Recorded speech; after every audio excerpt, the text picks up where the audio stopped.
ரியாக்ட்ல higher order component அப்படின்னு ஒரு concept இருக்குங்க. அது என்னன்னு பார்த்தீங்கன்னா, ஹையர் ஆர்டர் காம்போனன்ட்ங்கிறது ஒரு ஃபங்க்ஷன். அது என்ன பண்ணும்? ஒரு காம்போனன்ட்ட வந்து இன்புட்டா எடுத்து ஒரு புது காம்போனன்ட்ட ரிட்டர்ன் பண்ணும். இதுதான் ஹையர் ஆர்டர் காம்போனன்ட். ஸோ இப்போ பார்த்தீங்கன்னா, நான் மெசேஜ்.jsx அப்படின்னு ஒரு ஃபைல் கிரியேட் பண்ணியிருக்கேன். இதில என்னன்னா, கவுண்ட் அப்படிங்கிறத ஒரு ப்ராப்ளம் உள்வாங்கி, அதை ஜஸ்ட் நான் வந்து ஹெட்டிங்கா பிரிண்ட் பண்றேன். இப்போ ஹையர் ஆர்டர் காம்போனன்ட்னா என்ன? எக்ஸாம்பிள் பார்த்தீங்கன்னா, இந்த வித் கவுண்டர். இப்ப வித் கவுண்டருங்கிறது ஒரு ஹையர் ஆர்டர் காம்போனன்ட். ஏன் அப்படின்னா, இது வந்து விராப்ட் காம்போனன்ட் அப்படின்னு ஒரு காம்போனன்ட்ட பாராமீட்டரா வாங்கி, இன்னொரு ஃபங்ஷன ரிட்டர்ன் பண்ணுது. அதாவது என்ஹான்ஸ்டு காம்போனன்ட்ங்கிற ஒரு காம்போனன்ட்ட ரிட்டர்ன் பண்ணுது. ஸோ இது வந்து ஒரு ஹையர் ஆர்டர் காம்போனன்ட். இது வந்து எங்க யூஸ் ஆகும்னா, லைக் கஸ்டம் ஹூக்ஸ் மாரிங்க.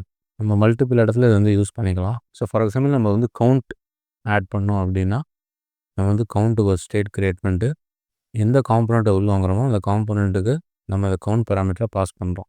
அந்த ஒரு பட்டனும் போட்டுக்கிறோம். எதுக்குன்னா, அதை இன்கிரிமெண்ட் பண்றதுக்கு. ஸோ ஆப்.jsல என்ன பண்றோம்னா, இந்த வித் கவுண்டருங்கிற ஹையர் ஆர்டர் ஃபங்ஷன நம்ம வந்து கால் பண்ணி, அதுக்கு இந்த மெசேஜுங்கிற காம்போனன்ட்ட பாஸ் பண்றோம்.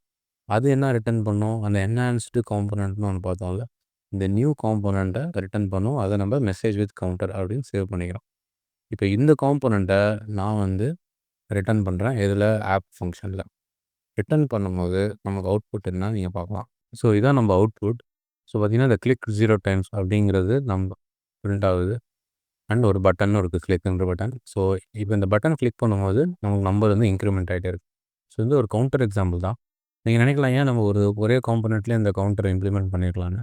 பட் இந்த ஹையர் ஆர்டர் ஃபங்ஷனோட யூஸ் என்ன? நம்ம ஏன் இப்படி பண்ணியிருக்கோம் அப்படின்னா, இது வந்து இந்த கவுண்டர ரீயூஸ் பண்ணிக்கலாம். ஸோ நீங்க மல்டிபிள் காம்போனன்ட்ஸ்ல உங்களுக்கு இந்த மாரி கவுண்டர் தேவைப்படுதுன்னா, நீங்க அந்த காம்போனன்ட் மட்டும் கிரியேட் பண்ணிட்டு, இந்த ஹையர் ஆர்டர் ஃபங்ஷன கால் பண்ணீங்கன்னா, ஆட்டோமேட்டிக்கா இந்த கவுண்டர் லாஜிக் உங்களுக்கு வந்துரும். நீங்க திருப்பி திருப்பி அத கிரியேட் பண்ண தேவையில்ல. அதுதான் ஹையர் ஆர்டர் ஃபங்ஷன் யூஸ் பண்றது. இதுல எதுவும் டவுட் இருந்தா ப்ளீஸ் கமெண்ட் பண்ணுங்க. Thank you.